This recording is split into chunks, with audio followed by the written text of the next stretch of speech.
निकाल निकाल भाई, तुम्हारी भी वेट हो रही थी। चैप्टर 5 की नोट्स मिल गए सबको? ठीक है, let's start now. This is your last chapter of the 30 marks question. जो आपका business, this is business functions का जो है ये, this is the last unit. ये आपकी 30 मार्क्स कवर हो जाएंगे आज, right? And in the next 3 lectures your another 30 marks will be covered. Then we will move towards your law. Okay? And I would request you कि आप यही policy अपने exam के टाइम में ऑप्ट करिएगा रिवाइज करने के लिए। What is business function? What is a function? Function means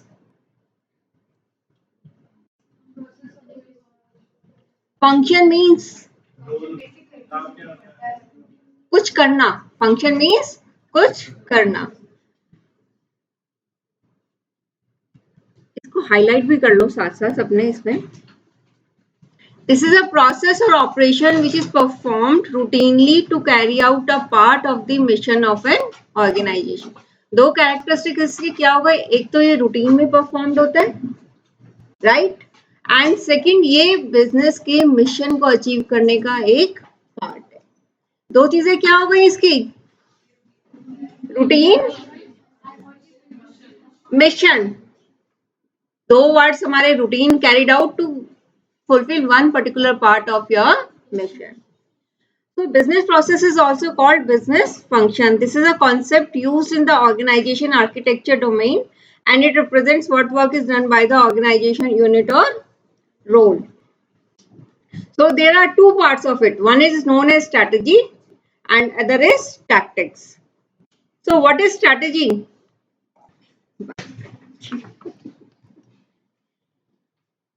Resources at disposal को आपको किस लिए यूज करना है? You have to achieve goal, right?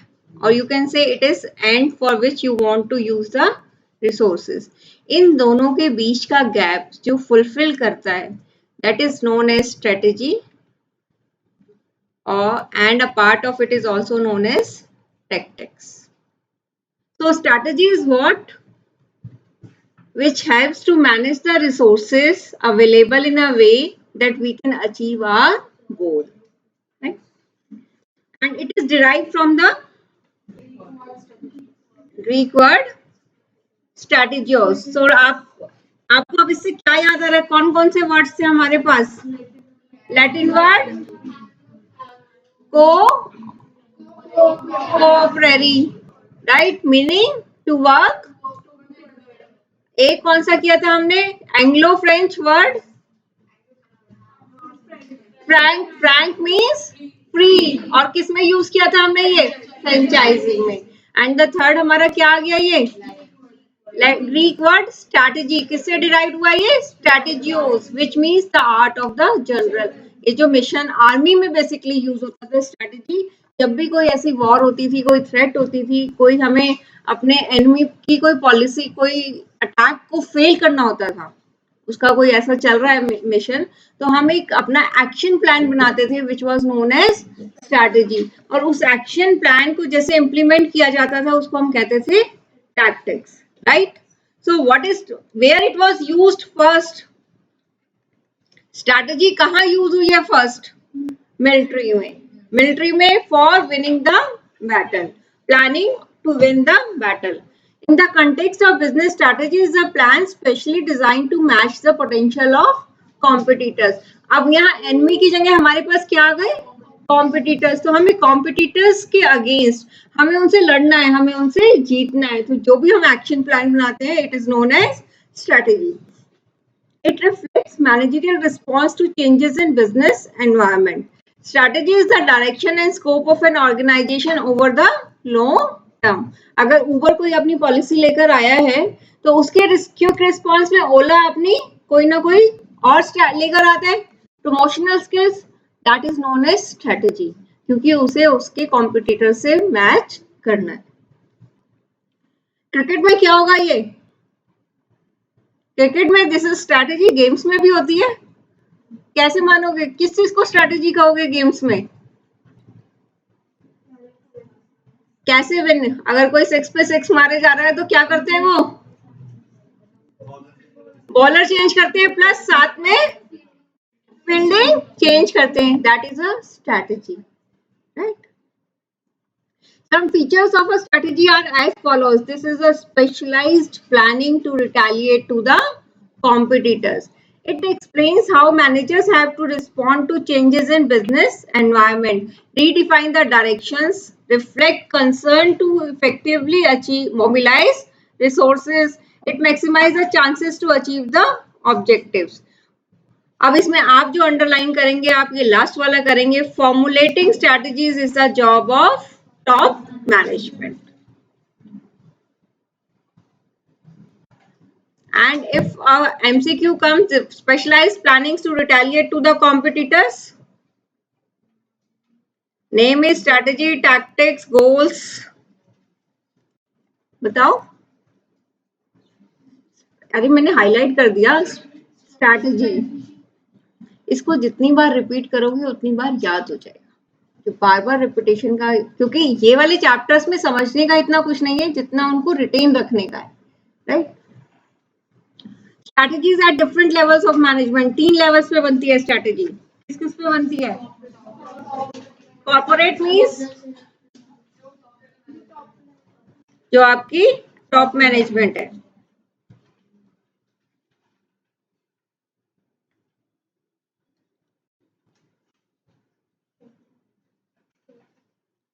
इसके लिए आप ये याद रख लीजिए, ये जो मेरी कॉर्पोरेट स्ट्रेटेजी है, वन वर्ड, एक तो टॉप मैनेजमेंट के लिए, right, and another is stakeholders के लिए. ये क्या है? जो हमारे इन्वेस्टर्स हैं उनके इंटरेस्ट को प्रोटेक्ट करने के लिए बनाई जाती है, right. And this is known as mission statement. तो हमें इस स्ट्रेटेजी में क्या क्या याद रखना है? 4 वर्ड्स. टॉप मैनेजमेंट किसके इंटरेस्ट के लिए, और क्या कहलाती है ये? Mission statement. And the next one is for your business unit strategies. You have to remember the words business करने के लिए. This is in view of competitors. Competitors को फाइट करने के लिए हम जो भी स्ट्रैटेजी बनाते हैं, that is known as business unit strategy. तो कॉर्पोरेट और बिजनेस यूनिट स्ट्रैटेजी में क्या फर्क हो गया? वो किसके लिए बनी है? स्टेक होल्डर्स के लिए, शेयर होल्डर्स के लिए, या इन्वेस्टर्स के लिए. एंड बिजनेस यूनिट स्ट्रैटेजी किसके लिए बनी है? कॉम्पिटिटर्स के लिए. तो यही एक पॉइंट है डिफरेंस का जो आपके एमसीक्यूज में आ सकता है. ये कौन बनाता है? Middle level. And this is basically for a particular market. It concerns strategic decisions about the choice of products, meeting needs of the customers, gaining advantage over competitors, exploiting or creating new opportunities, etc. Operational strategy. Operational मतलब daily operations के लिए, right? This is connected with each part of the business is organized to deliver the corporate and business unit strategic directions. This focus on internal things. देखो इसमें क्या external है सारा. This is the difference between your business unit strategy and operational strategy. This is focusing on the competitors and whatever are the external environment affecting the business, right? And this is focusing on the internal parts. Internal कैसे? हमारे पास क्या resources है, क्या processes चल रही हैं, हमें लोगों को मैनेज करना है, अपने एम्प्लॉयज को रिटेन करना है. This is all covered in your operational strategy.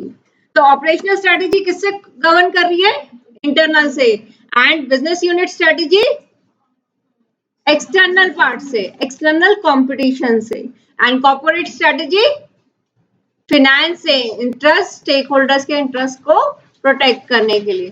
तीनों का डिफरेंस याद रहेगा. Planning is what? This you know better than me. What is planning?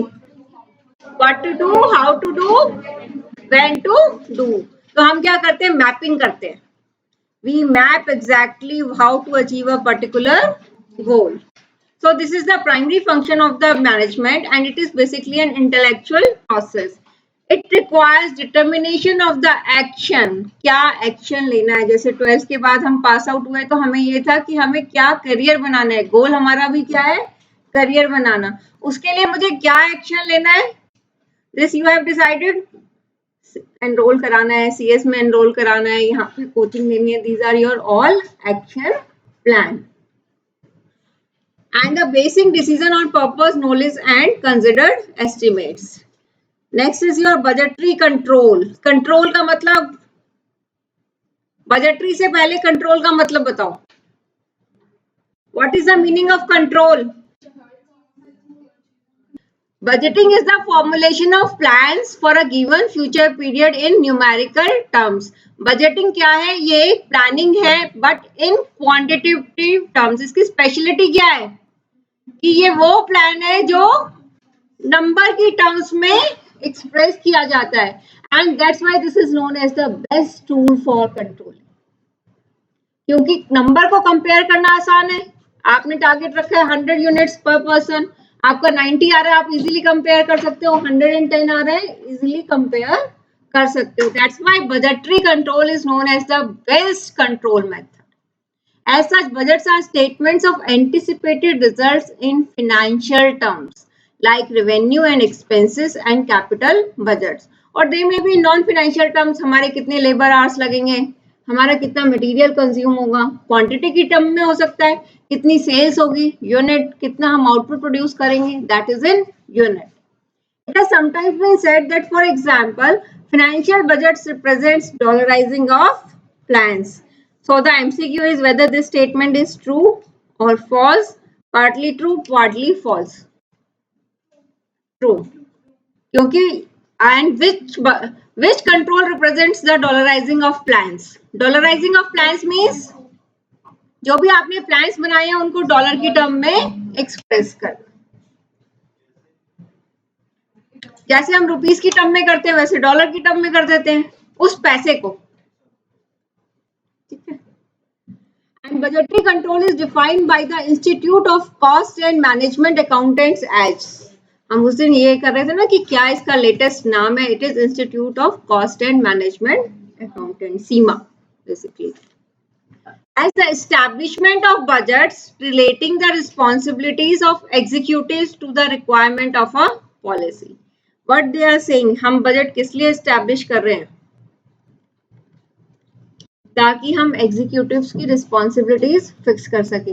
हमारी एक पॉलिसी है, हमारा एक टारगेट है, उस टारगेट में हमने सब अपने एग्जीक्यूटिव्स का टारगेट, सब टारगेट्स फिक्स कर दिए। अगर हम किसी को टारगेट देते हैं तो यानी कि हमने उसको रिस्पॉन्सिबिलिटी दी है कि तुम्हें ये टारगेट अचीव करना है। दैट्स व्हाई इट से the establishment of budgets relating the responsibilities of executives to the requirement of a policy and the continuous comparison of actual with the budgeted results. Comparison किस लिए करते हैं, either to secure by individual action the objective of that policy, या तो हम उस policy में जो टारगेट है उसको पूरा कर ले, और we provide a basis for its revision, या हम अपने टारगेट को ही रिवाइज कर दे। दोनों में से एक ही काम हो सकता है। तो institute of cost and management accountant क्या कहते हैं, whether it is a statutory body और not, because it is established under a special act, CMA Act, right? तो एक पॉइंट ये याद रख लो। And second, what it is saying, budget क्या है, बजट क्यों बनाया जाता है, ताकि हम किसकी रिस्पॉन्सिबिलिटी फिक्स करें, एग्जीक्यूटिव्स की, और एग्जीक्यूटिव्स की रिस्पॉन्सिबिलिटी फिक्स करने के बाद हम क्या करते हैं, कॉन्टिन्यूअस कंपैरिजन किसका किससे करते हैं, एक्चुअल का बजटेड से। क्यों करते हैं, डेविएशंस, या तो हम उसको अपने टारगेट को पूरा कर लें या हम अपने टारगेट को रिवाइज कर दें। दो ही कोर्स ऑफ एक्शन है, या तो टारगेट पूरा कर सके या उसको हम रिवाइज कर दें। Some common types of budgets, see इसमें दो बजट्स ऐसे हैं जो क्वांटिटी के बेसिस पे बन रहे हैं basically. One is your material budget. Material budget क्या है, specified estimated quantity and cost of material during different volumes of production. Material budget क्या बताता है, अगर आपको 500 यूनिट प्रोड्यूस करनी है तो आपको रॉ मटेरियल कितना चाहिए, अगर 600 यूनिट्स प्रोड्यूस करनी है तो आपको रॉ मटेरियल कितना चाहिए।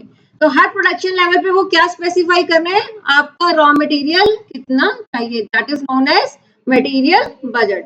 तो मटेरियल बजट क्या हुआ, raw material according to production budget, जितना प्रोडक्शन बजट है, डिफरेंट लेवल ऑफ प्रोडक्शन आपको चाहिए, तब आपका वो बनेगा मटेरियल बजट। ये टाइम के बेसिस पे नहीं बनता है, मटेरियल बजट टाइम का बेसिस नहीं लेता है, वो डिफरेंट यूनिट्स ऑफ प्रोडक्शन का बेस लेकर रॉ मटेरियल की रिक्वायरमेंट निकालता है, right. One is your profitability budget. Profitability budget क्या होता है, वो कहता है हर डिफरेंट लेवल ऑफ सेल्स पे आपकी एक्सपेक्टेड प्रॉफिटेबिलिटी कितनी है, यानी कि ये भी वॉल्यूम के हिसाब से बन रहा है। तो मेरे दो बजट जो सिर्फ वॉल्यूम के हिसाब से बन रहे हैं, one is your material budget and other is your profitability budget. बाकी budget over a time period के हिसाब से बनते हैं। कंपैरेटिव उसका होता है पिछला टाइम पीरियड, पिछला साल, ये साल, या पिछला क्वार्टर और ये क्वार्टर, लास्ट हाफ ईयर और दिस हाफ ईयर, इस तरह से। इज दिस क्लियर, ये टाइम पीरियड का कंपैरिजन, पिछले 3 महीने और आगे के 3 महीने का comparison, this is known as time period comparison. Sales budget specifies expected sales of goods during a period, coming year में कितनी होने वाली है और लास्ट ईयर मेरी कितनी थी, right. Production budget volume of production, इस साल मैंने कितना प्रोड्यूस किया और लास्ट साल मैंने कितना प्रोड्यूस किया था। Cash budget, it's a during a period है, ये भी कितना इनफ्लो हुआ और कितना, कैश फ्लो किसका इंडिकेशन है, लिक्विडिटी का। और सॉल्वेंसी के लिए हमारी इंडिकेशन क्या होती है,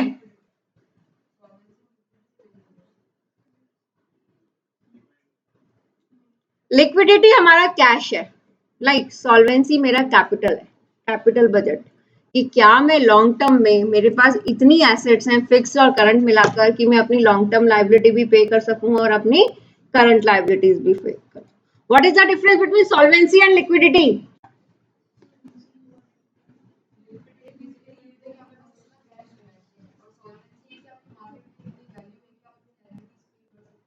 राइट।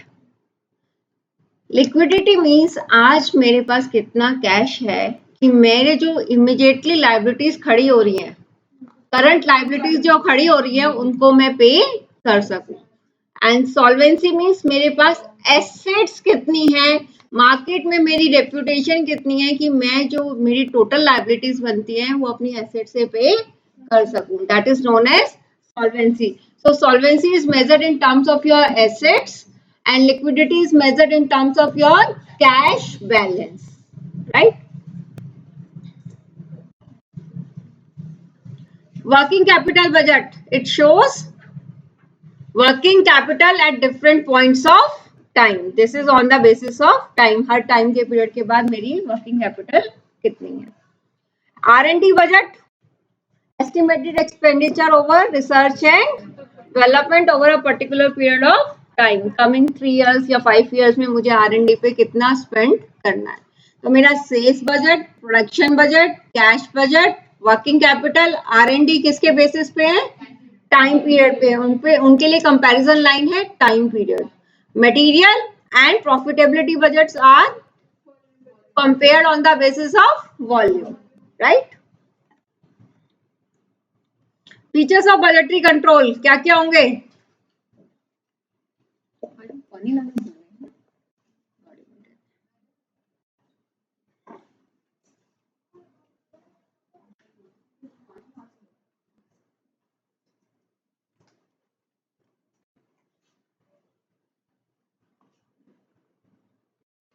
मैं रख लूं यहाँ पे। Features of budgetary control, financial and और क्वांटिटेटिव स्टेटमेंट, क्या है ये, क्वांटिटी के टर्म्स में है। Futuristic, prepared and approved prior to a defined period of time. Goal oriented means components, income, expenditure and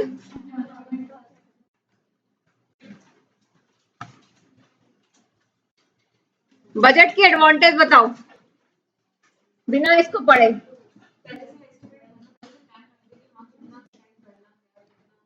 yes, इससे आपकी क्या क्रॉस नहीं होती, आप कभी ऐसी लिमिट पर नहीं पहुंचते कि आपकी लिक्विडिटी या सॉल्वेंसी डेंजर में आ जाए, राइट। और best basis for control, right. और यस, यस, रिसोर्सेज की वेस्टेज नहीं होती। और बोलो,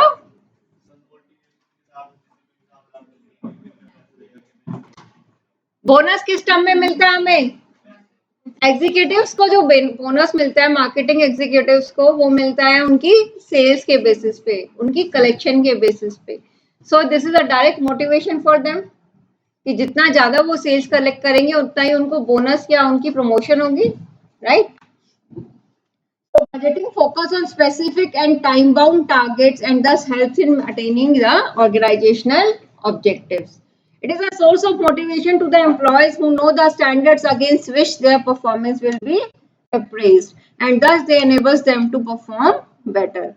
Budgeting helps in optimum utilization of resources. पहले से ही अगर हमारे खर्चे होते हैं तो हम पहले से उन्हें एलोकेट कर देते हैं, इस पे इतना खर्चा करना है, इस पे इतना करना है, इस पे इतना करना है, तो क्या कोई मिसमैनेजमेंट नहीं होती है। Budgeting is also use for achieving coordination among different departments. कैसे कोऑर्डिनेशन अचीव होती है, प्रोडक्शन के बिना सेल्स नहीं होगी। Material budget is on the basis of production. Cash है तो मैं कुछ मंगा सकती हूँ, नहीं तो मैं कुछ नहीं मंगा सकती। So this is all interlinked. Sales budget cannot be prepared without knowing production program and schedules. It facilitates management. आपको underline क्या करना है? It facilitates management by exception.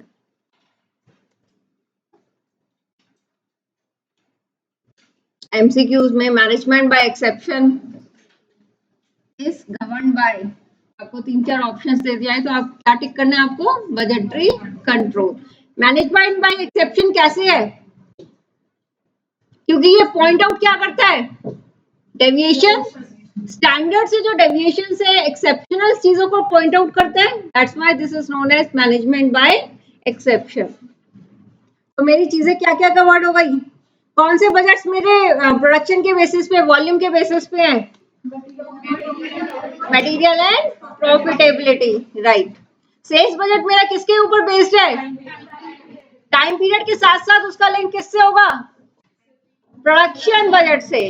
Material budget किससे लिंक्ड होगा, प्रोडक्शन बजट से। ये तुम हंस क्यों रहे हो, तुम्हें कह रही हूँ, हाँ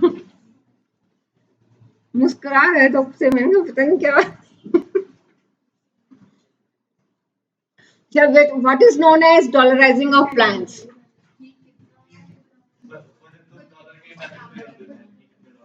तो अगर आपको ऑप्शंस आए कि financial budgets represents a dollarizing of plans, is it true or false?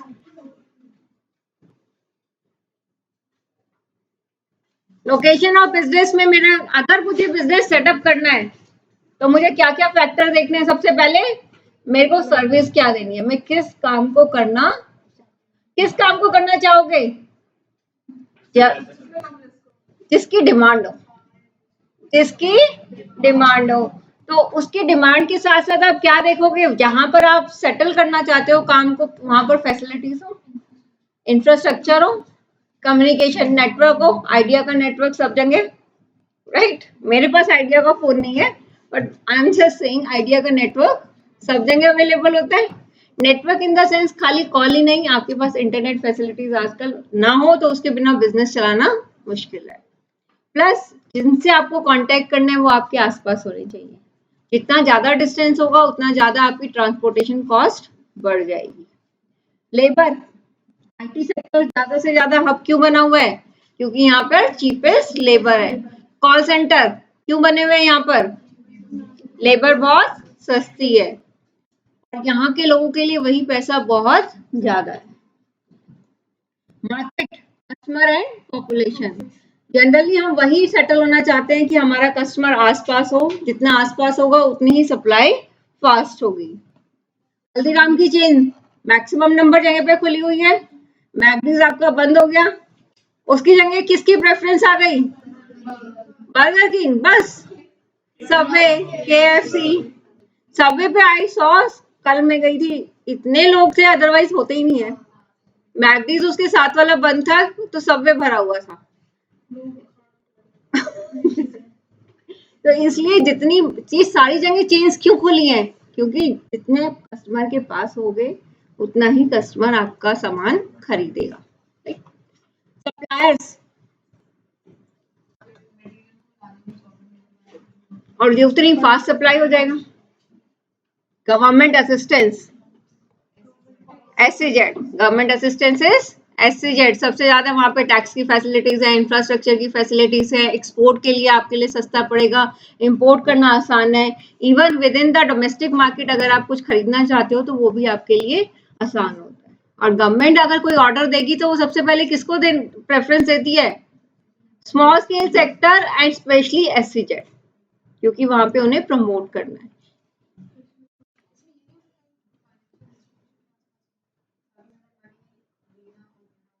Thanks, हाँ obviously, that is one important thing. अगर आपको फंडिंग करानी है, बैंकिंग सेक्टर आपके आसपास होगा तो आपके लिए ज्यादा फैसिलिटी।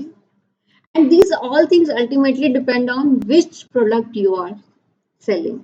जैसे किराने की दुकानें हैं, वो जितनी लोगों के घरों के पास होती है वो उतना अच्छा अर्न करती है, सिमिलर वे। लेकिन अगर इसके अलावा डेली रूटीन की आपकी चीज नहीं है, इलेक्ट्रिकल शॉप्स है, फैंस की शॉप है, AC की शॉप है, वो आप लोकेलिटीज में नहीं खोलोगे, वो आप बिग मार्केट्स में खोलोगे। So which product or service you are selling, that decides ultimately what would be your location of business. Right? Supply chain, किन 3 चीजों की सप्लाई चेन हमें देखनी होती है? 3 चीजें। सप्लाई चेन होती क्या है? मेरा मटेरियल कौन सप्लाई करता है? सप्लायर। सप्लायर के बाद मैन्युफैक्चर क्या करता है? बनाता है। बनाने के बाद वो किसको देता है? होलसेलर किसको सप्लाई करता है? Retailer ultimately. तो ये जो फ्लो है सप्लायर से लेकर कंज्यूमर तक का, this is known as supply chain. और इसको मैनेज करने का मतलब है सप्लाई चेन मैनेजमेंट। ये खाली मटेरियल नहीं करती, इंफॉर्मेशन एंड फिनेंसेस भी करती है। यानी कि material, information and finances as they move from supplier to consumer. Consumer क्या देगा? पैसे। पैसे कहाँ सप्लाई होंगे? कंज्यूमर से रिटेलर, रिटेलर से होलसेलर, होलसेलर से मैन्युफैक्चरर से सप्लायर। सब अपना अपना प्रॉफिट मार्जिन रखते जाएंगे और आगे पेमेंट करते जाएंगे। This is what is the chain. तो इंफॉर्मेशन क्या होती है? सब व्हाट इज इंफॉर्मेशन? सप्लायर को क्या चाहिए? मैन्युफैक्चरर अल्टीमेटली वही बनाना चाहेगा और सप्लायर वही प्रोवाइड करेगा जो मैन्युफैक्चरर बनाना चाहता है। तो किन 3 चीजों का हमें इसमें देखना है? 3 चीजें जो फ्लो करती हैं, गुड्स नहीं बोलोगे, मटेरियल, इंफॉर्मेशन, फाइनेंस। तो क्या शॉर्ट फॉर्म यूज कर सकते हो इसके लिए? मिफ, FIM, FMI, कुछ भी यूज कर सकते हो। क्या यूज करना पसंद करोगे? FMI, चलो FIM भी यूज कर सकते हो, what ever you want.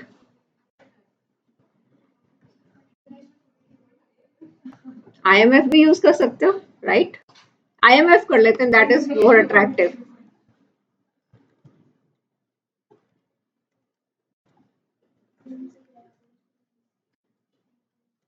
Right?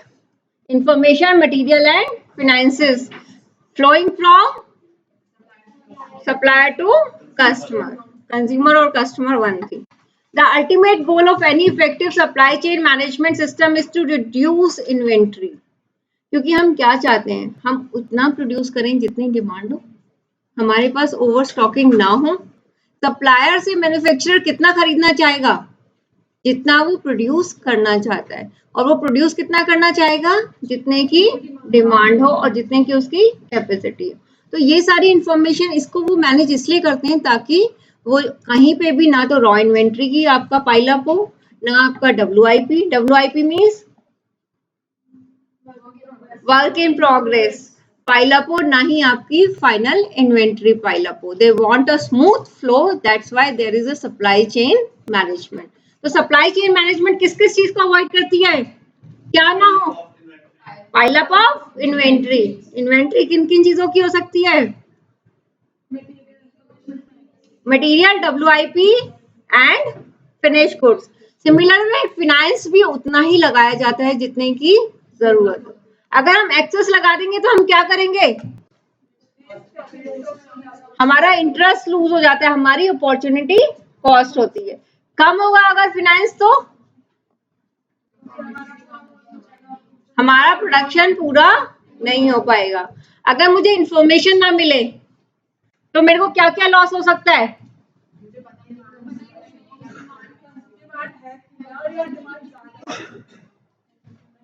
कुछ बोलना है? ऐसे हाथ मत खड़े कर नीचे। और राइट, इंफॉर्मेशन ना मिले तो ये पता ही नहीं चलेगा क्या प्रोड्यूस करना। सिमिलर वे अगर इंफॉर्मेशन ना पर मिले तो कंज्यूमर को पता ही नहीं चलेगा कि मार्केट में क्या अवेलेबल है, तो वो खरीदेगा क्या। तो इसलिए information is one of the important thing in supply chain management.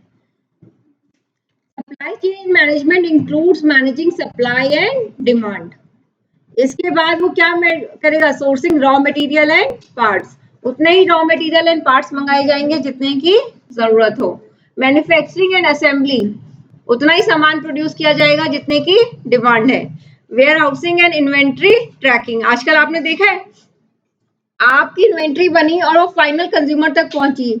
हर काम के लिए कंप्यूटर में ऐसा सॉफ्टवेयर डेवलप्ड है, यू कैन ट्रेस कि ये पर्टिकुलर नंबर कहां पर है। राइट, आपने देखा अगर आप ऑनलाइन आप ऑर्डर कर दें तो आपको सारी इंफॉर्मेशन होती है। अब आपका डिस्पैच हो गया, अब आपका प्रोसेस्ड है, अब आपको डिलीवरी आने वाली है, everything is there. So this is what is supply chain management.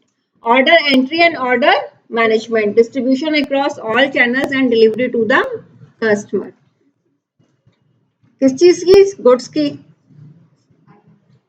IMF की फुल फॉर्म पूछ रहे हो? देखिए, अच्छा। Supply chain management flows can be divided into three main flows. One is the product flow. Product flow में खाली जो हमारा ये सप्लायर से कस्टमर तक की मूवमेंट नहीं है, there are returns also. Manufacturer भी सप्लायर को रिटर्न करता है अगर डिफेक्टिव हो, हम लोग भी रिटर्न करते हैं।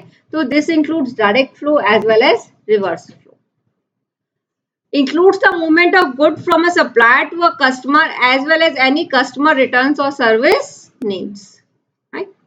Information flow includes transmitting orders and updating the status of delivery. Finances flow, credit terms कितनी होंगी, payment schedule क्या रहेगा, consignment, title, ownership, arrangements.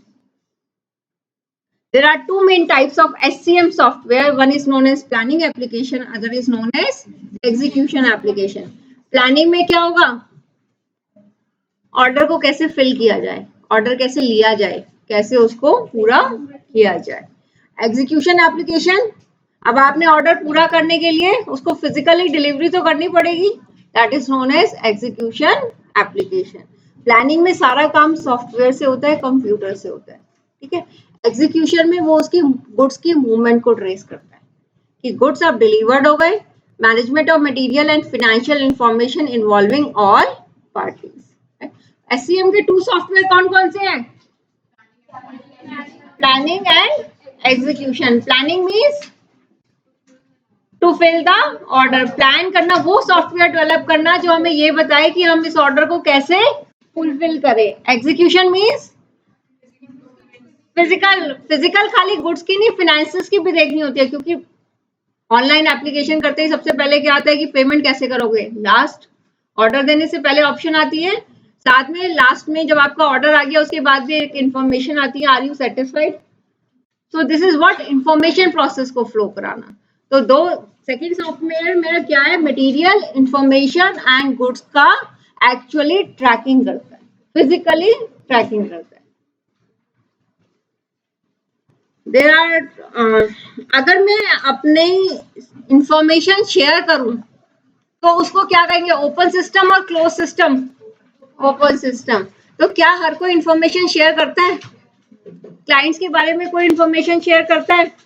Suppliers के बारे में करता है?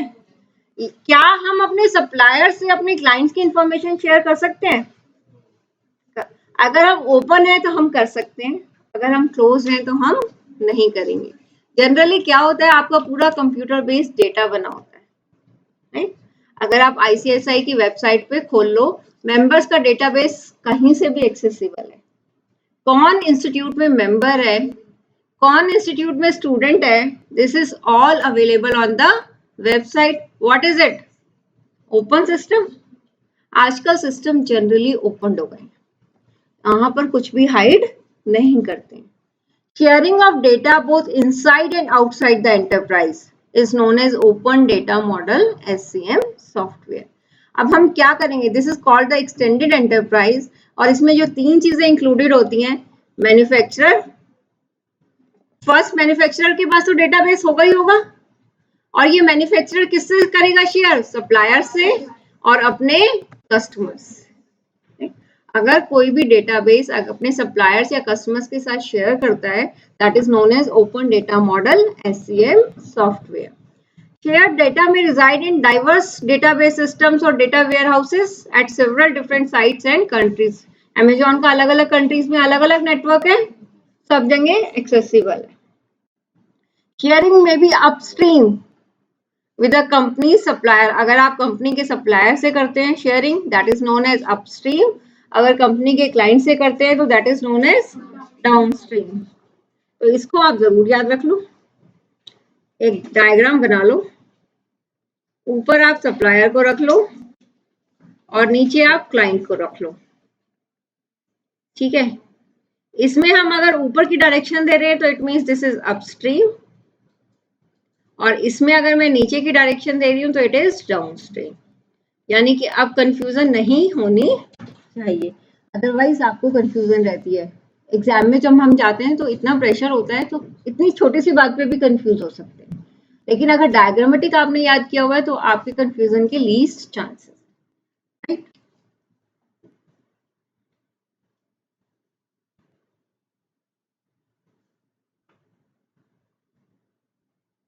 Objectives of SCM: greater efficiency and lower cost, enhance flexibility and agility. Agility क्या होती है?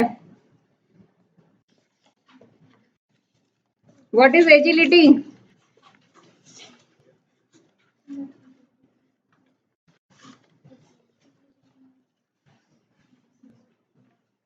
देखो, इज इट ट्रू? फर्स्ट देखते हैं पहले हम, एफिशिएंसी बढ़ती है और कॉस्ट कम होती है, this is a true statement. ये 4 पॉइंट्स इसलिए करना क्योंकि इसमें आ जाता है कि क्या इनमें से कौन सा एससीएम के बारे में ट्रू नहीं है, या कौन सी स्टेटमेंट एससीएम के लिए फॉल्स है। एमसीक्यूज में क्या ऑप्शंस बहुत ज्यादा हो जाती है क्वेश्चंस बनाने की, तो किसी भी फॉर्म में बन सकता है। Another is enhance flexibility. Obviously अगर हमें पता है हमारी डिमांड कम हो रही है तो हम मैन्युफैक्चरिंग कम कर देंगे, ज्यादा हो रही है तो बढ़ा देंगे। एजिलिटी मीन्स स्पीड, हम ये काम स्पीड से कर सकते हैं। तुक्का मारा या पता था? तुक्का मारा पता था? सर्च किया? अच्छा, सोचने की या काम करने की आपकी स्पीड बढ़ जाती है, राइट? तुम्हारा नेटवर्क बड़ा फास्ट है, लेकिन कौन सा नेटवर्क? अच्छा, इम्प्रूव कस्टमर सर्विस, आप कस्टमर को बेटर सर्विस दे सकते हैं, और वैल्यू चेन को ऑप्टिमाइज का मतलब क्या होता है? अगर गिवन रिसोर्सेज है, मैक्सिमम आउटपुट दो, मिनिमम कॉस्ट, ठीक है? और आउटपुट गिवन है तो आप क्या करोगे? अगर आपको पता है 100 यूनिट्स प्रोड्यूस करने हैं, यस, जितने कम इनपुट से 100 आउटपुट बन जाए, it is known as optimization. So upstream is and downstream is clients.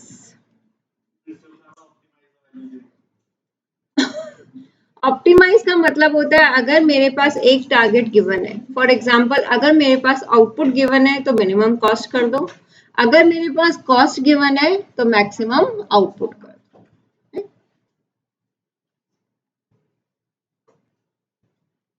दो सॉफ्टवेयर एससीएम के,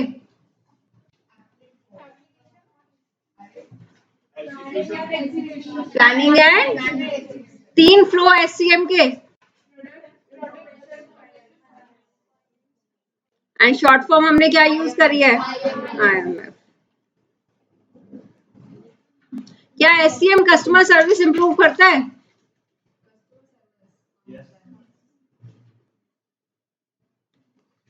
क्या SCM से एफिशिएंसी बिजनेस की बढ़ती है? प्रोडक्शन क्या होती है? Yes, conversion of input into output. The activities of a new business should be designed to turn those resources into product and services that customers are willing to pay for. This process is known as transformation process or production. तो production का second नाम क्या हो गया आपका? Transformation process, right? And this is also known as production and operation management. So POM short form अगर आती है आपको, इसका मतलब प्रोडक्शन एंड ऑपरेशन मैनेजमेंट। तीन तरह से आप प्रोडक्शन कर सकते हैं। जॉब किस लिए होती है? एक पर्टिकुलर टास्क, राइट, एक पर्टिकुलर काम को करने के लिए होती है। जैसे हेयर ड्रेसिंग है, जब वो पूरी करेगा वो उसकी जॉब है। टेलरिंग एक जॉब है। इंजीनियर्स किस पे जाते हैं? पर्टिकुलर प्रोजेक्ट पे। पर्टिकुलर प्रोजेक्ट जब तक खत्म नहीं होता वो नेक्स्ट प्रोजेक्ट नहीं लेते, right? This is one. Highway authority, अगर रोड बनानी है, एक रोड का प्रोजेक्ट है हाईवे का, नेशनल हाईवे का, तो वो पहले उसको पूरा करना is known as particular job, that is known as job method. Job production, the complete task is handled by a single worker or group of workers. इसका सबसे बड़ा सिग्निफिकेंस क्या है कि किससे मैनेज होती है? या तो एक सिंगल वर्कर होगा, ऑब्वियसली अगर हे की कटिंग कर रहा है तो उसकी जगह दूसरा तीसरा चौथा नहीं लगेगा, राइट? एक ही पर्सन सारे काम करता है। Jobs can be small scale, low technology as well as complex or high technology. Low technology job, organization of production is extremely simple with the required skills and equipment easily obtainable. बहुत simple और easily skills वाले person मिल जाते हैं। This method enables fulfillment of customer specific requirement. तो आपको underline क्या करना है इसमें? एक तो सिंगल वर्कर और group of workers and the customer specific requirement. That would be an MCQ. Which method you will suggest for customer specific requirement? That would be job method, right? Is it clear? ये दो points इसके, hair dresser, tailoring, ये दो चीजें याद रखें। Hi tech jobs जिसमें बहुत ज्यादा कॉम्प्लेक्सिटी हो, कॉम्प्लेक्सिटी में जैसे आपका इंजीनियर्स के प्रोजेक्ट होते हैं, हाईटेक होते हैं, तभी इतना डिफिकल्ट होता है। आर्मी है, पर्टिकुलर अलग अलग टारगेट्स पे जाती है, आर्मी अलग अलग टारगेट्स पे जाती है, दैट इज पर्टिकुलर जॉब। एक पर्टिकुलर उसको पूरा करेंगे, उसके बाद ही वो दूसरा कोई देख सकते हैं। The essential features of good project control for a job are clear definition of objectives. Job कैसे प्रोग्रेस करेगी, इसमें आप मिलिट्री का ध्यान रख के चलिए। अगर उनका एक पर्टिकुलर टारगेट है तो सिर्फ कुछ ही लोग उसमें इन्वॉल्व होते हैं। पहली रिक्वायरमेंट क्या है? कुछ लोग इन्वॉल्व होते हैं, राइट? उनको जॉब कैसे करनी है, कब किस टाइम पे कहाँ पहुंच तक जाना है, that is very much clear. That is a complex project, क्योंकि हेयर ड्रेसर के लिए ऐसा कुछ नहीं होता कि अब इतने बाल काटने हैं, अब इतने काटने हैं, लेकिन आर्मी या कॉम्प्लेक्स प्रोजेक्ट्स में this is very well defined. Decision making process, decision कैसे होना चाहिए वो job labour and other resources की नीड्स के ऊपर डिपेंड करते हैं। एग्जांपल्स आर फिल्म प्रोडक्शन, ये तो आपको याद रहेगा, एक यूनिट होती है पूरी, यानी कि पर्टिकुलर ग्रुप ऑफ पर्संस हो गया। जब वो फिल्म पूरी हो जाएगी तो उसका टारगेट होता है, वेरी वेल डिफाइंड होता है। लोगों को कैसे मैनेज करना, it is very well defined. कौन सिंगर होगा, कौन आर्टिस्ट होगा, कौन जो भी उसमें होता है, बैकग्राउंड राइटर वगैरह सारे, you know better than me, इसमें कौन कौन से लोग इन्वॉल्व होते हैं। लार्ज कंस्ट्रक्शन प्रोजेक्ट्स अगर हैं, जैसे नेशनल हाईवेज बताया मैंने, सिंपल रोड्स का नहीं बताया क्योंकि वो तो काफी कोई भी इन्वॉल्व हो सकता है, लेकिन जो बड़े प्रोजेक्ट्स होते हैं उनमें जो टीम है that is very well defined. So another word for job method is team is defined, performed by a particular team.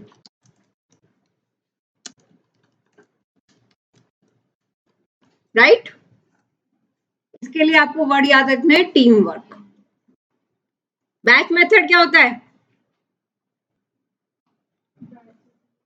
Yes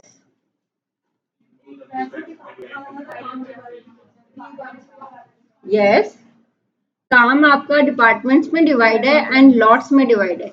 जब वो लॉट पूरा हो जाएगा, ऐसा नहीं है एक चीज पूरी हुई तभी वो आगे चली गई, एक पर्टिकुलर क्वांटिटी का लॉट है, जब वो पूरा हो जाएगा तभी वो नेक्स्ट उसके लिए जाएगा, अदरवाइज नहीं जाएगा. This is the particular requirement of batch method.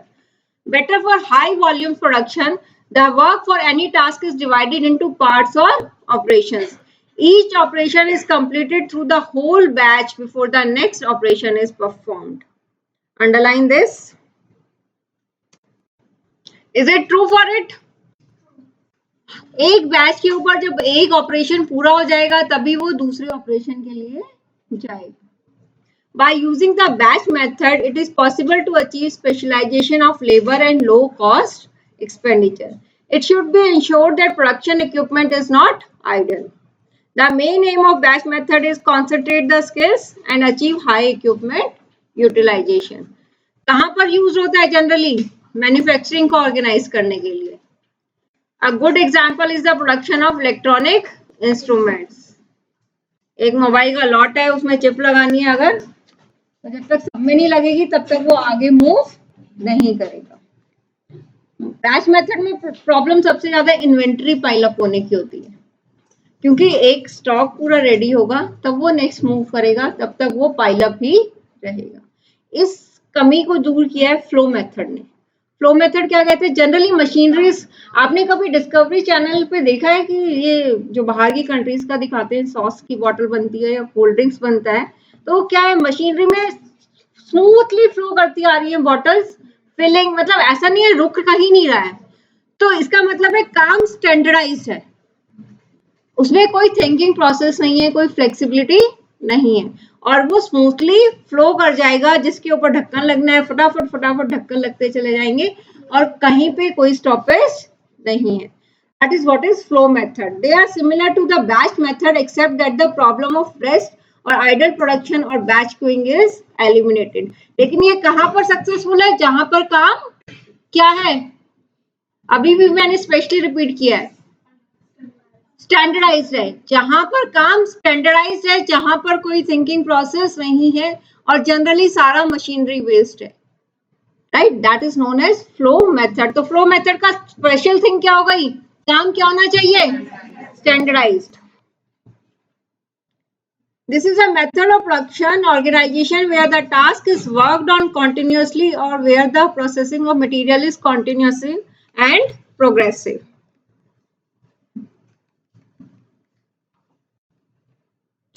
Flow methods means that as work on a task at a particular stage is complete, it must be passed directly to the next stage for processing without waiting for the remaining task in the batch. Batch की wait नहीं होती. Common examples are manufacture of motor cars, chocolates, TVs. The aim, chocolates ऐसी process, सारा machinery process है. Chocolates handmade नहीं होती हैं, सारा मशीन प्रोसेस है. सॉस की बॉटल्स हैं, सारी मशीनरी है. कोल्ड ड्रिंक सारी आपका मशीनरी मेड है, कोई कहीं कुछ वो नहीं है. The aims of flow method are improved work and material flow. Labor skills कम से कम चाहिए और काम जो है आपका फास्टर हो जाता है. फ्लो मेथड होने के लिए रिक्वायरमेंट क्या है? It should be standardized, inflexible, कोई वेरिएशन नहीं चाहिए आपको, एक स्टैंडर्ड काम चाहिए. एंड कांस्टेंट डिमांड होनी चाहिए, नहीं तो आपका स्टॉक क्या हो जाएगा? पाइल अप हो जाएगा. मटेरियल यूज इन प्रोडक्शन, जो आप रॉ मटेरियल, मैंने आपको मैगडीज का एग्जांपल दिया था, इनके यहाँ रॉ मटेरियल भी स्पेसिफाइड है. आलू कितने साइज का होगा, कहाँ से आएगा, क्या आपको उसको कैसे बनाना है, ऑयल कौन सा यूज करना है, एवरीथिंग इज स्पेसिफाइड. और उसकी डिलीवरी इन टाइम में, आप उस क्वालिटी को भी वेराई नहीं कर सकते. Materials used in production must be to specification and delivering on time. तो another इसकी specialization क्या हो गई कि जो material है वो भी एक पर्टिकुलर स्पेसिफिकेशन के अकॉर्डिंग डलता है, नहीं तो हमारे आउटपुट की क्वालिटी डिफरेंट हो जाएगी. Each operation in the production flow must be carefully defined and recorded in detail. The output from each stage of the flow must conform to the quality standard. Her standard जिससे वो पास होता है उसके साथ साथ quality check चलता रहता है. कभी डिस्कवरी चैनल खोल के देख लेना और किसी को ये कोल्ड ड्रिंक्स या सॉस की bottles, food factory, yes right, food factory जो है उसमें आप देख लेना, that is all flow method.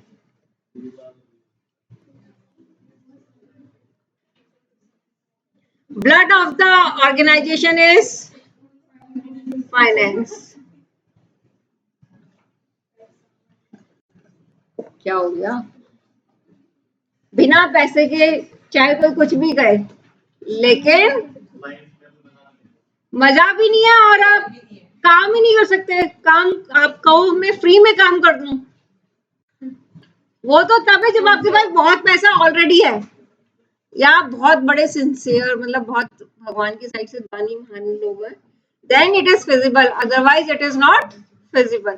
Even अगर हम चम्मच भी लाते हैं तो उसमें भी हमारा इंसेंटिव होता है कि हमें कुछ ना कुछ रिटर्न चाहिए.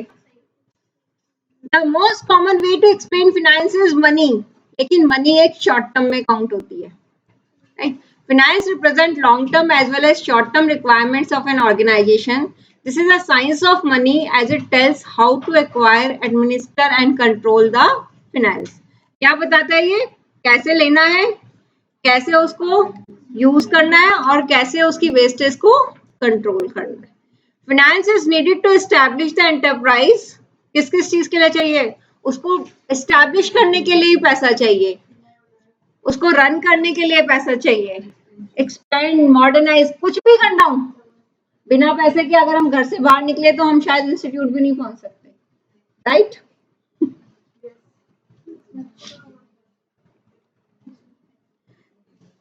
Financial management is concerned with optimal requirement as well as the usage of finance. दो चीजें इसमें क्या होंगी? ऑप्टिमल प्रोक्योरमेंट, मतलब जब भी हम मनी रेज करते हैं तो आपने देखा होगा हम एक कंपैरिजन करते हैं कि हमें जो कॉस्ट देनी पड़ रही है मनी की, इवन आप एक भी रुपया अगर स्पेंड करते हैं तो स्पेंडिंग के टाइम हमारा ध्यान ये होता है कि जितना हमने खर्च किया उसकी वैल्यू वर्थ हमें मिले. अदरवाइज कहीं ना कहीं हमें दुख होता है कि हमारा मनी वेस्ट किया. सो दिस इज व्हाट आप प्रोक्योर करोगे तो उसमें कॉस्ट है, उसको आपको यूज इस तरीके से करना है कि आपको उसकी कॉस्ट से ज्यादा का रिटर्न मिले, राइट. हमारा फाइनेंस का पर्पस क्या होता है? फाइनेंशियल मैनेजमेंट का फाइनेंस रेज करो और उसको यूज किस ढंग से करो?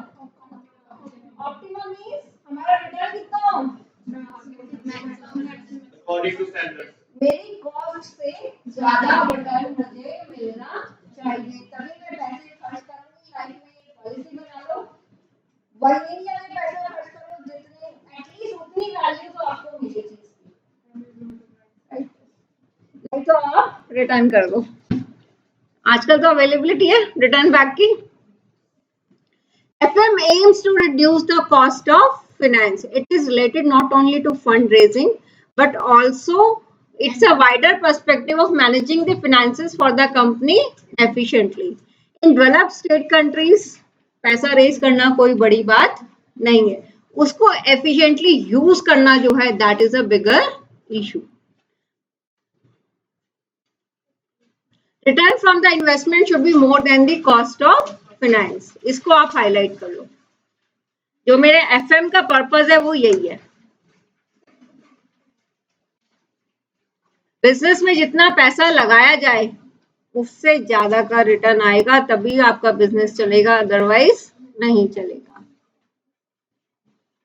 स्कोप ऑफ FM, तीन चीजें कवर्ड होती है फाइनेंशियल मैनेजमेंट में. कौन कौन सी?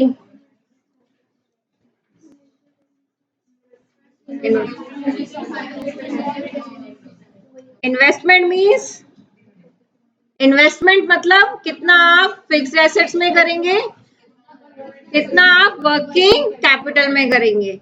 फाइनेंसिंग मीन्स पैसा आप शेयर कैपिटल से रेज करेंगे या loans, loans and debentures long term, right. Dividend मतलब प्रॉफिट जो है, जो सरप्लस है, उसको या तो आप डिस्ट्रीब्यूट करोगे या आप रिटेन करोगे। रिटेन किस लिए करोगे? फर्दर एक्सपेंशन, डाइवर्सिफिकेशन या सेव करने के लिए, राइट।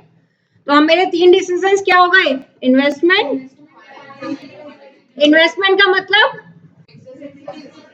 फिक्स एसेट्स या करंट एसेट यूज नहीं करोगे, आप यूज करोगे वर्किंग कैपिटल। और आपका फाइनेंसिंग डिसीजन मतलब शेयर कैपिटल और loans.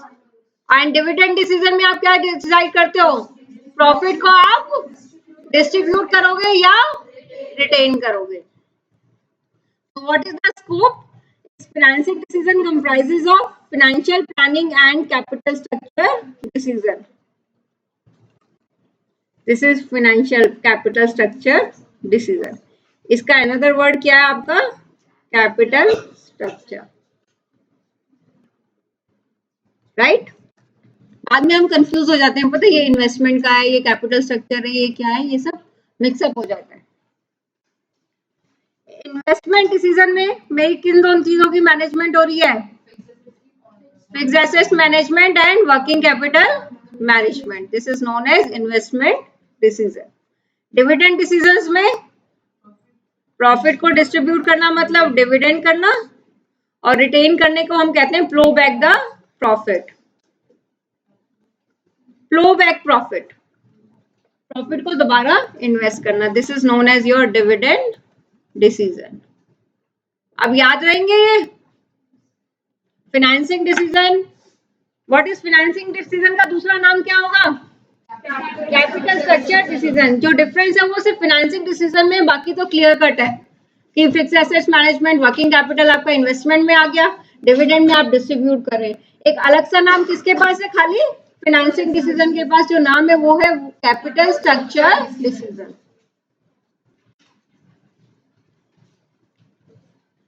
Investment decisions or investment of funds. It means deciding the quantum of investment. क्या होगा इन्वेस्टमेंट डिसीजन का मतलब? सिंपल, इसको छोड़ो, अपने आप में बताओ। इन्वेस्टमेंट डिसीजन में मैं क्या कवर कर रही हूँ? कितना मैं फिक्स एसेट्स में लगाऊं, कितना जो फिक्स एसेट्स में लगाओगे वो किस बेसिस पे होगा? लॉन्ग टर्म बेसिस पे। और जो वर्किंग कैपिटल में लगाओगे वो शॉर्ट टर्म बेसिस पे। तो जब मैं पैसा लगाऊंगी तो मैं ये देखूंगी कि जनरल जो क्राइटेरिया होता है, लॉन्ग टर्म इन्वेस्टमेंट्स जनरली हम लॉन्ग टर्म सोर्सेस से कवर अप करते हैं, ठीक है। और जो शॉर्ट टर्म इन्वेस्टमेंट्स हैं वो हम शॉर्ट टर्म सोर्सेस से कवर अप करते हैं। This is the one particular thing. क्या थिंग है? फिक्स एसेट्स हम कहाँ से करते हैं? लॉन्ग टर्म से। और वर्किंग कैपिटल हम फिक्स एसेट्स हमारी सॉल्वेंसी डिफाइन करती है, और करंट एसेट्स बेसिकली कैश आपका लिक्विडिटी डिफाइन करता है। कैश या वो फंड्स जो आपके जल्दी कैश में कन्वर्ट हो सकते हैं। Investment decisions means investment of funds out of available finance on long term basis as well as on short term basis.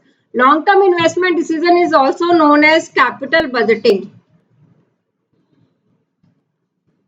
means committing finance on long term basis in fixed assets. तो हमारा long term investment decision का दूसरा नाम क्या हो गया? याद रहेगा? कैपिटल स्ट्रक्चर वाला डिसीजन फाइनेंस से रिलेटेड है, और मेरा कैपिटल बजटिंग का डिसीजन लॉन्ग टर्म इन्वेस्टमेंट से। तो इसमें आप ऊपर मार्क कर सकते हैं, अगर एक शॉर्ट फॉर्म में नहीं तो एक अलग से इस डायग्राम को जब बनाएंगे ना इन्वेस्टमेंट वाले, इसमें आप मार्क कर दीजिए long term is capital budgeting. Confusion नहीं होगा? मैं इतनी बार रिपीट करा दूंगी कि नहीं हो। इट कंसिस्ट, कैपिटल बजटिंग में क्या है कि हम अपने फाइनेंस को फिक्स एसेट्स में लॉन्ग टर्म बेसिस पे कमिट कर रहे हैं। It consist decisions like investing in land and building, acquiring new plant and machinery, or replacing or modernizing the old machines. These decisions once made cannot be reversed. इसलिए इनको बड़े ध्यान से करना पड़ता है। Quality of capital budgeting decision decides the financial pursuits and performance of any business. So my one question is, opting for the career at this stage is your capital budgeting or working capital? Capital budgeting, क्योंकि ये reverse नहीं हो सकते. Short term investment decisions are known as working capital management. So working capital management is short term investment decisions. Right? Long term investment decisions का दूसरा नाम, short term investment decision का दूसरा नाम working capital management. It means committing the finance on a short term basis in current assets. It involves deciding the investment of fund in inventory, cash, bank balance and short term investment. It directly affects liquidity as well as profitability of the business. Financing decisions or sources of funds. Financing means raising the finance, या तो long term sources होंगे या short term sources होंगे. And decision for raising funds from long term sources is known as capital structure decisions. और जो short term sources से raise करने का उसको हम कहते हैं working capital management. तो आप यहाँ पे मार्क कर लीजिए. लॉन्ग टर्म का मतलब, अगर मुझे लॉन्ग टर्म सोर्सेस चाहिए तो मुझे अपना कैपिटल स्ट्रक्चर देखना पड़ेगा, और शॉर्ट टर्म चाहिए तो मुझे अपना वर्किंग कैपिटल देखना पड़ेगा. राइट?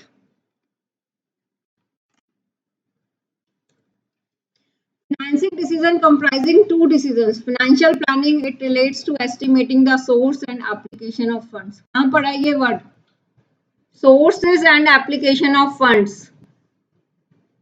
12th में अकाउंट्स में सोर्सेस आपने वो नहीं बनाया होगा, फंड फ्लो नहीं बनाया ना? नहीं, कैश फ्लो बनाया. दैट्स ठीक है, कोई बात नहीं. फिर आपको ये वो चीज मैं नहीं करती. That is in fund flow method. हम ये डिसाइड करते हैं कि हमारे पास कितने फंड्स आए और कितने कहाँ से आए. सोर्सेस मींस फाइनेंशियल प्लानिंग कहती है कि कहाँ से आपने रेज करे, फिर आप उसको कहाँ पर अप्लाई करोगे. और जनरल क्राइटेरिया क्या है? लॉन्ग टर्म वाले सोर्सेस कहाँ जाते हैं? लॉन्ग टर्म एसेट्स में. और जो शॉर्ट टर्म वाले सोर्सेस है वो कहाँ पे जाते हैं? Working capital. Long term sources fixed assets, long term sources short term sources. Long term sources का मतलब fixed assets. Long term sources किस में? अभी मैं वो बोल रही हूँ ना, जो बोल रही हूँ उसका जवाब. लॉन्ग टर्म सोर्सेस किसके लिए जाएंगे और शॉर्ट टर्म सोर्सेस कहाँ अप्लाई होंगे? Working capital. And second is your capital structure decision, which involve identify the sources to raise the funds, deciding whether to raise funds from external sources like issue of shares, debenture bonds, borrowing from banks, FIs, or to raise them from internal sources like retained earnings. Dividend decision or distribution of profits. इसमें तो आप आराम से कर सकते हो. जितना मेरा टैक्स के बाद बचा वो या तो मैं री इन्वेस्ट कर दूं या शेयर होल्डर्स में डिस्ट्रीब्यूट कर दूं. Dividend means, this is your MCQ. After payment, before payment of tax किसी को कुछ नहीं मिलेगा. इंटरेस्ट मेरा टैक्स से भी पहले जाता है, क्योंकि इंटरेस्ट मेरा क्या है? एक्सपेंस है, चार्ज है. Right, interest is a charge. और डिविडेंड मेरा किस प्रॉफिट से मिलता है? जो मेरा टैक्स देने के बाद बचता है. राइट?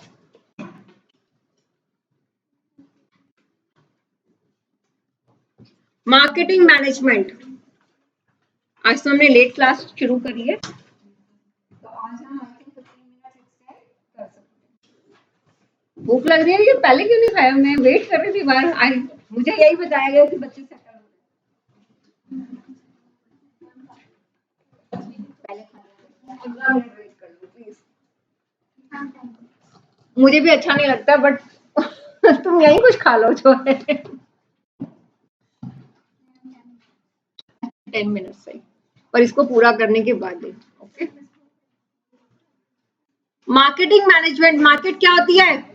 जहां पर प्रोडक्ट्स और सर्विसेज फटाफट करते हैं. चलो, मार्केट क्या होती है? जहाँ पे प्रोडक्ट्स एंड सर्विसेज बेचे और खरीदे जाते हैं. एंड इट कंप्राइजेज ऑफ कौन कौन होते हैं मार्केट में? बायर, सेलर, मिडलमैन और बाकी जो भी सेल्स और परचेज में इन्वॉल्व होते हैं. Marketing is other than selling. What is the difference between marketing and selling?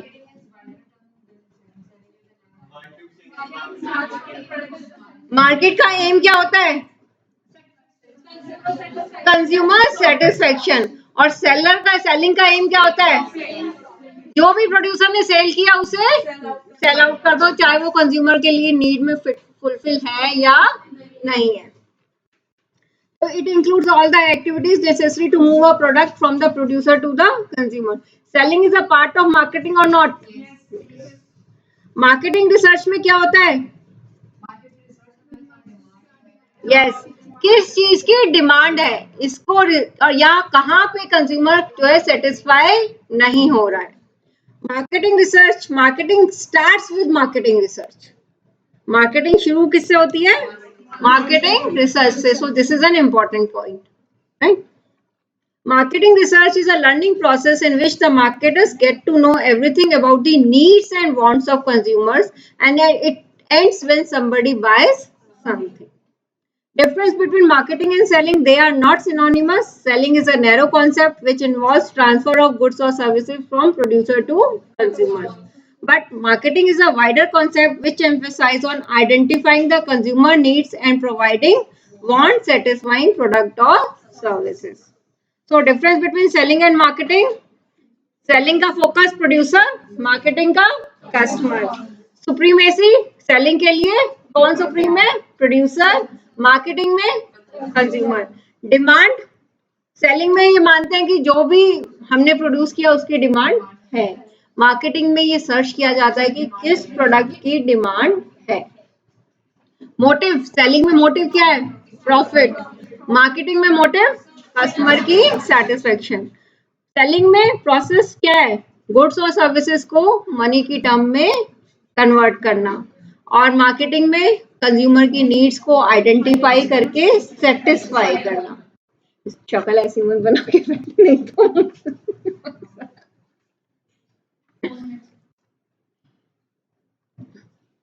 it is concerned only with flow of goods to customers. Marketing is concerned with all activities which facilitate flow of goods to customer. वो facility कराता है. मतलब एक है जबरदस्ती impose कर दें, एक है वो सामान दो जो हर कोई भाग कर लेकर जाए. एम्फेसिस प्रोडक्ट डिस्पोजल और सेल. जबकि मार्केटिंग में क्या है? प्रोडक्ट को आइडेंटिफाई करना और डेवलप करना to satisfy customer. Approach: fragmented approach to sell all that is produce. उसको बेच दो. Marketing is an integrated approach to identify and satisfy customer needs. Selling का एग्जांपल है लॉ है, केवियट, एम्प्टर. ये हम अच्छे से पढ़ेंगे. This is very interesting. When law will come then I will speak. That would be a new concept for you. ये सब आपके लिए पुराना है लेकिन ये आपके लिए marks scoring added advantage. Caveat, emptor, let the buyer beware. And marketing में हम कहते हैं सेलर को सचेत होना पड़ेगा कि मुझे क्या मैं बेचूं. और उसमें क्या है? सेलिंग वाले में वो कहते हैं भैया कस्टमर को देखना पड़ेगा उसे क्या चाहिए, वो जो ले गया हम वापस नहीं लेंगे, राइट?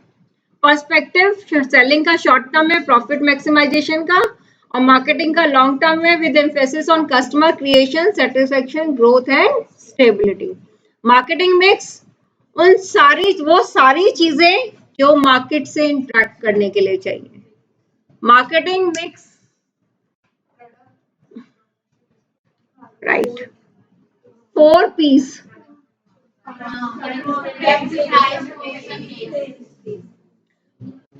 एक आपकी डेफिनेशन जो आपको अलग से ऑथर की आ गई बॉर्डन की, जो आपको मार्क करनी पड़ेगी अपने उसमें. एसेंशियल एलिमेंट्स और ingredients of marketing mix. Product planning: कौन सा प्रोडक्ट बेचें, कितनी क्वालिटी का बेचें, किस डिजाइन में बेचें. Is design important? कैसे इम्पोर्टेंट है? Yes, I went to some market कल, वहां पे डव की नई शेप की वो बॉटल्स आई हुई हैं. They are so attractive and cute. इतनी छोटी छोटी सी हैं कि एनीबडी कैन बाय इट. अब डव पहले कॉस्टली आता था, अब उन्होंने 10 रुपीज में निकाला है. Don't think I use Dove. ऐसा नहीं है, बट 10 रुपीज में किसलिए निकाला है? ताकि हर किसी के लिए एक्सेसिबल हो जाए और एक अट्रैक्टिव पॉइंट बन जाए.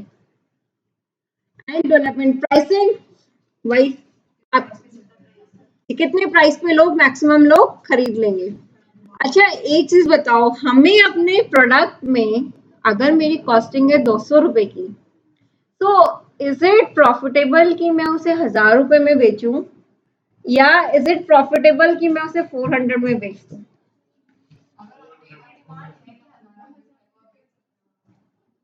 कितनी कितने लोगों को अट्रैक्ट कर पाओगे आप 1000 रुपए में? कम लोगों को. और 400 रुपए में, तो अगर मुझे अपनी कवरेज बढ़ानी है तो मैं 400 में सेल आउट करोगे, उससे आपकी रीच बढ़ जाती है लोगों तक. तो इसलिए हमेशा प्रॉफिट रीजनेबल होना चाहिए, एक्सेसिव नहीं होना चाहिए. ब्रांडिंग, बिना ब्रांड के तो हम कोई चीज खरीदते नहीं मैडम. खाने की चीज भी हम ब्रांड से खरीदते हैं. चैनल्स ऑफ डिस्ट्रीब्यूशन, कैसे बेचोगे? घर घर जाके बेचोगे, या फिर दुकानों में बेचोगे, या ऑनलाइन सेल करोगे? Advertisement, promotion, packaging, display. तुम ऐसा प्रोडक्ट खरीदना चाहोगे जिसकी आपको सर्विस ना मिले? फिजिकल हैंडलिंग, मतलब उसको कैसे हैंडल. लेस, अगर हम बाहर जाते हैं तो हम छोटे से छोटा सामान कैरी करना चाहते हैं, तो that is what is handle. Functions of marketing, market and consumer research. What is market and consumer research? Yes, किस प्राइस पे क्या उनका टेस्ट है, किस कलर का टेस्ट है, किस डिजाइन का टेस्ट है, किस चीज से वो बोर हो रहे हैं. Permanent adaptation to the market demand, क्या आप depends on the capacity of the management to use the resources effectively. आप क्या हमेशा मार्केट की डिमांड को पूरा कर सकते हैं? इसका मतलब ये डिपेंड करता है, जैसे रिलायंस वाला जियो है, डिमांड नहीं पूरी है, तो तुमने नया वो प्राइम मेंबरशिप लिया है क्या उसकी? तब भी नहीं आ रही. अच्छा, ओके. तो व्हाट इज ये उसके रिसोर्सेज के ऊपर है, ऑर्गेनाइजेशन के ऊपर, कि क्या वो मार्केट की डिमांड कॉन्टिन्यूस पूरी कर पाता है. तो उसको अपने रिसोर्सेज उतने रखने चाहिए जितने की डिमांड हो. Full satisfaction of demand, maximizing the economic efficiency. Economic efficiency क्या हो? मैक्सिमाइजिंग इकोनॉमिक एफिशिएंसी का मतलब हर स्टेज पे काम इस तरह से किया जाए, अगर आउटपुट गिवन है तो रिसोर्सेज कम से कम होंगे, रिसोर्सेज गिवन है तो आउटपुट ज्यादा से ज्यादा होगा. तो efficiency means given the resources. Yes, आप इसको ऐसे लिख सकते हो, गिवन में अगर मेरे रिसोर्सेज गिवन है तो मैं क्या करूंगी, आउटपुट अपना मैक्सिमाइज करूंगी. और अगर मेरा आउटपुट गिवन है तो मैं अपने रिसोर्सेज को मिनिमाइज करूंगी. Right, this is what is efficiency.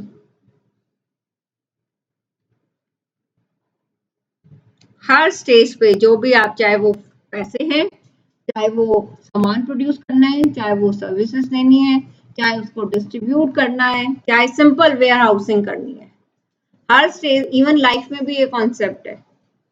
जितने पैसे जेब में है उसकी मैक्सिमम वर्थ निकाल लो, और अगर स्कोप है कि आप पैसे जितने मर्जी कमा सकते हो तो आप कम से कम एफर्ट्स में मैक्सिमम आउटपुट दो. पढ़ने में कौन इंटेलिजेंट माना जाता है? जो कम टाइम में ज्यादा पढ़ के ज्यादा मार्क्स ले ले. तो this is what is efficiency. Marketing has certain principles of organizing the company's activity, market knowledge. This is information about the structure and dynamics of demand, taste and preferences so that consumers can be served well.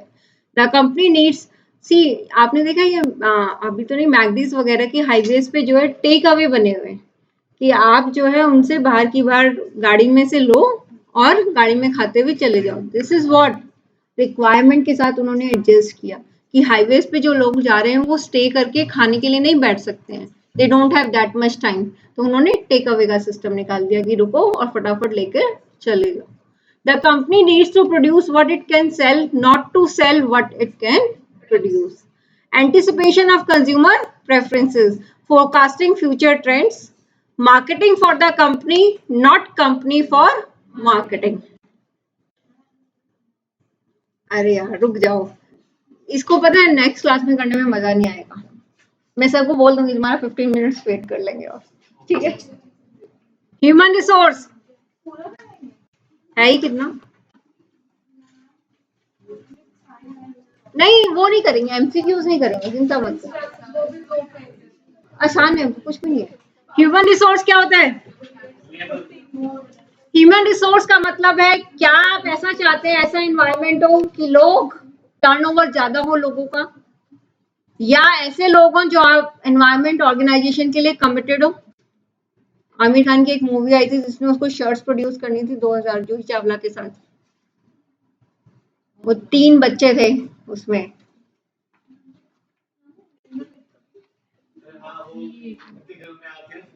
हाँ right right, घूंघट की आड़ वाला जो उसमें song है,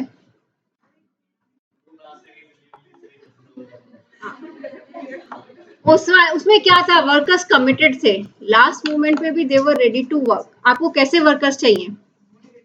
motivated means they are committed to you. वो committed कब होंगे? जब आप उनको ऐसी फैसिलिटीज दोगे, ऐसा एनवायरनमेंट दोगे कि उन्हें प्रोटेक्टेड फील होगा, उन्हें केयर्ड फील होगा, तभी वो आपके लिए कमिटेड होंगे, अदरवाइज कमिटेड नहीं होंगे। तो ह्यूमन रिसोर्स और personal management refers to the process of getting things done through the people. HRM is a process of bringing people and organizations together so that the goals of each are met. Ultimate aim of human resource management is to ensure that all times the business is correctly staffed, right number of people with right skill in right at right time. 3 चीजें जो HRM की है, right चीजें क्या होनी चाहिए? Number of people, जितने लोग चाहिए उतने,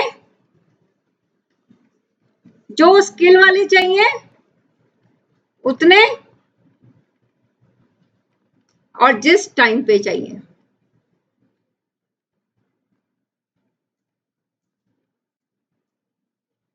विद सॉरी टाइम राइट,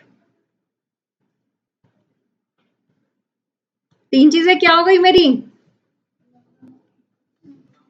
जितने लोग चाहिए, जितनी स्किल के चाहिए, और जिस टाइम पर चाहिए। That is neither overstaffed nor understaffed in total or in respect of any discipline or work grade. People are most valuable assets of any business. To make the strategy, तो अगर आपको MCQ आ गया, most valuable assets of business, people. To make the strategy successful, organization must ensure that it has the right people capable of और खाली people he right people. They are capable of delivering the strategy. Employing new staff is expensive.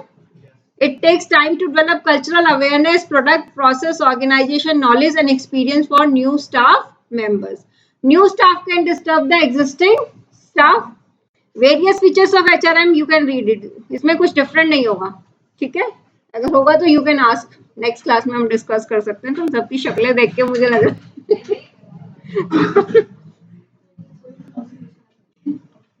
HRM में there is nothing that is different. इसमें basic जो है आपका वो है ROI. HRM में रिटर्न ऑन इन्वेस्टमेंट क्या होगी? कॉस्ट लगती है लोगों को हायर करने में, तो उससे आपको पता है आज के टाइम में अगर किसी की सैलरी 70,000 है तो वो यानी कि वहां पर कम से कम 8 या 10 लाख पर मंथ का आउटपुट जनरेट कर रहा है, तब उसको 70,000 मिल रही होगी या इससे भी ज्यादा का कर रहा होगा, तब जाके 70,000 की मिलती है। यानी कि पेमेंट किस बेसिस पे होती है, अगर हमें रिटर्न आएगी तभी हम आगे पेमेंट करते हैं, अदरवाइज हम उसको पेमेंट नहीं करते। Services legal, secretarial, accounting, administration and IT, ये सारे क्या है, सर्विस सेक्टर्स है। लीगल में क्या, लीगल में आएगा कि आप अपने एमडी के लिए लेटर बना के दे रहे हो, क्या वो लीगल आएगा? या आपका सीनियर स्टाफ है वो आपको डिक्टेट कर रहा है और आप लेटर बना के दे रहे हो, दैट इज व्हाट, क्या वो लीगल फंक्शन होता है? लीगल फंक्शन होता है कोई लीगल कॉम्प्लिकेशन हो, कोई लॉ समझना हो, that is legal law. So secretarial में कंपनी लॉ आता है। सेक्रेट बेसिकली सेक्रेटरियल फंक्शन जो मैं कह रही हूँ वो टाइपिंग और ये सब, दैट इज द सेक्रेटरियल। जो हमारा है सीएस का, that is related to company law, जो हमारी मीटिंग्स ऑर्गेनाइज कराते हैं। बोर्ड ऑफ डायरेक्टर्स की मीटिंग हो गई, शेयर होल्डर्स की मीटिंग्स हो गई, जो प्रॉस्पेक्टस पब्लिश करने हैं, या जो कंपनी फंड्स रेज कर रही है, या जो भी डिसीजन लेती है उसमें जो कंपनी लॉ की रिक्वायरमेंट है क्या वो पूरी हो रही है या नहीं हो रही, that is the CS role. Secretarial होता है टेक्निकल काम, टेक्निकल भी नहीं होता, वो तो सिंपल क्लरिकल काम होता है। एंड लीगल इज व्हाट, किसी भी लॉ में कॉम्प्लिकेशन हो सकती है। इनफैक्ट आपको पता है अगर आपने किसी को मेल लिखी है तो वो भी मैटर करती है, क्योंकि अगर केस चला गया कोर्ट में तो आपने उसमें क्या वर्डिंग यूज करी है, that is equally important. That's why ये जो ईमेल चेक करना है from that point, it is a legal function. लेकिन किसी के लिए सिंपल ईमेल लिखना is not a legal function. कोई एग्रीमेंट ड्राफ्ट करना है, चाहे वो सप्लायर से करना हो, चाहे वो कंज्यूमर से करना हो, रिटेलर से करना हो, होलसेलर से करना हो, या सिंपल आप क्या कंप्यूटर्स इंस्टॉल करा रहे हो। आपने देखा हर चीज में आजकल एग्रीमेंट है। अगर आप एसी भी इंस्टॉल करा रहे हो तो 2 साल की वारंटी होगी, 4 साल की वारंटी होगी, कुछ ना कुछ उसमें एग्रीमेंट होता है। These are all legal agreements. Introduction: Legal Environment Department handles legal issues. Most important roles of legal department is legal advisor. Legal department represents a company in the suit against it. Company के against कोई case file हो गया या company ने file करना है तो उसके लीगल एडवाइजर्स डील करते हैं। Some of the main work are drafting waivers form for the employees. Employees के लिए अगर उनको कुछ वेव करना है अपना तो उनके लिए वेवर फॉर्म है। Handling lawsuits from angry customers, handling complaints of customers, looking over a letter from an executive to ensure that it will not cause problems in the future. Simple आप letter नहीं कर रहे हो, you are looking from the viewpoint कि उसका कोई legal complication ना हो। Ensuring that the company and its employees are kept up to date on workplace law, reducing the risk of potential suits. Filing of patents and other legal documents. Patents क्या होते हैं?